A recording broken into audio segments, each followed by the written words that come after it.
Hey Charles, quick question for you. You ever seen a cleat do this? I didn't think so. My name is Jack Rasmussen. I'm the founder of Cadix.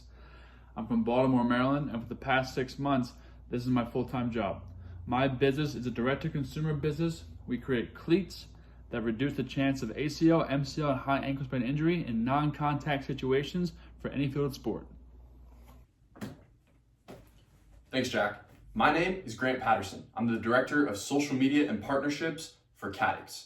Our social media accounts have reached over 5 million people since the beginning of the year.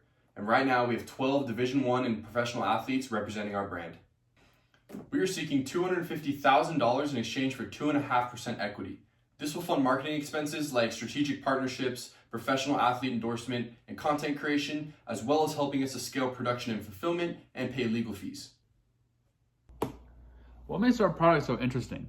This is the only cleat designed to reduce the rotational force responsible for ACL, MCL, and high ankle sprain injuries. Backed by science, decades of literature, and results from the same biomechanics lab the NFL uses, we've proven this flexion point can reduce rotational force from the ground up that prevents you from sustaining those gruesome season-ending injuries. Our cleats with our patent-approved Smart Stud technology come to market November 2024. But right now, as we speak, we have dozens of cleats being tested and worn by high-profile collegiate and professional athletes, and the feedback is great. They feel good, they look good, they react good, and there's no reduction in performance. How is our cleat different? Every cleat company focuses on traction. Traction is what performance is based off of, but traction is also responsible for injury. Everyone wants to run faster and jump higher and cut harder, but that is what causes injury. So, imagine a person running down the field and planting their foot and wanting to go that direction. But there's too much traction between the shoe and the surface, which is the shoe surface interface. They can't move and there's too much rotational stiffness.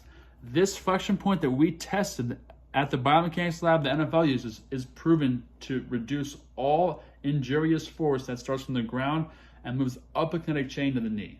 Now for our aha moment. This is how it all started.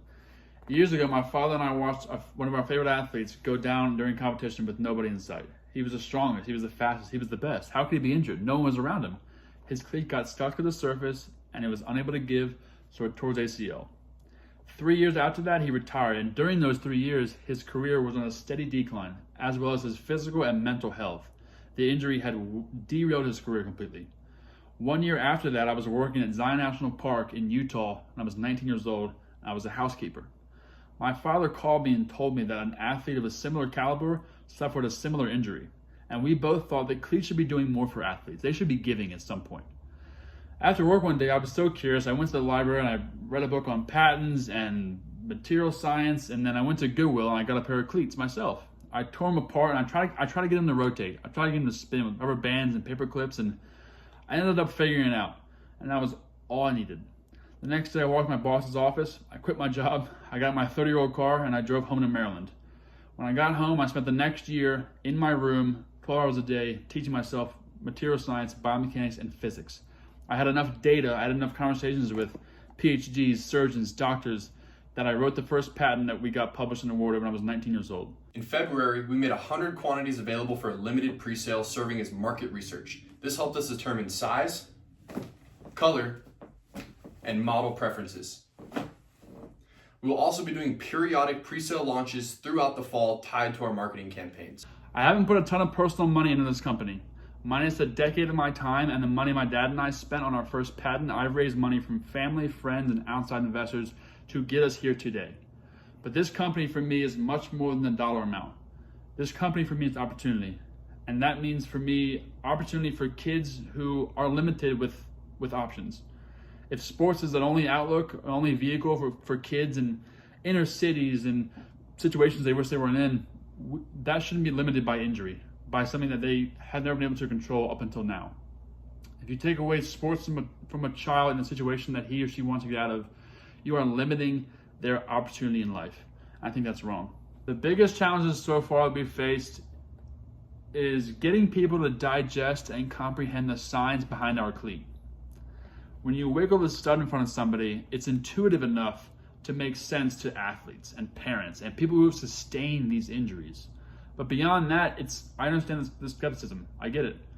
Will it slow me down? Am I going to feel it? You don't want an athlete running around and feeling it moving around, but the flexion point is so subtle compared to how tall we are, how much we weigh, and how much force we produce, you can't feel it. And that was the biggest hurdle to overcome, is people thought this was going to inhibit the ability to perform at a high level, which is not.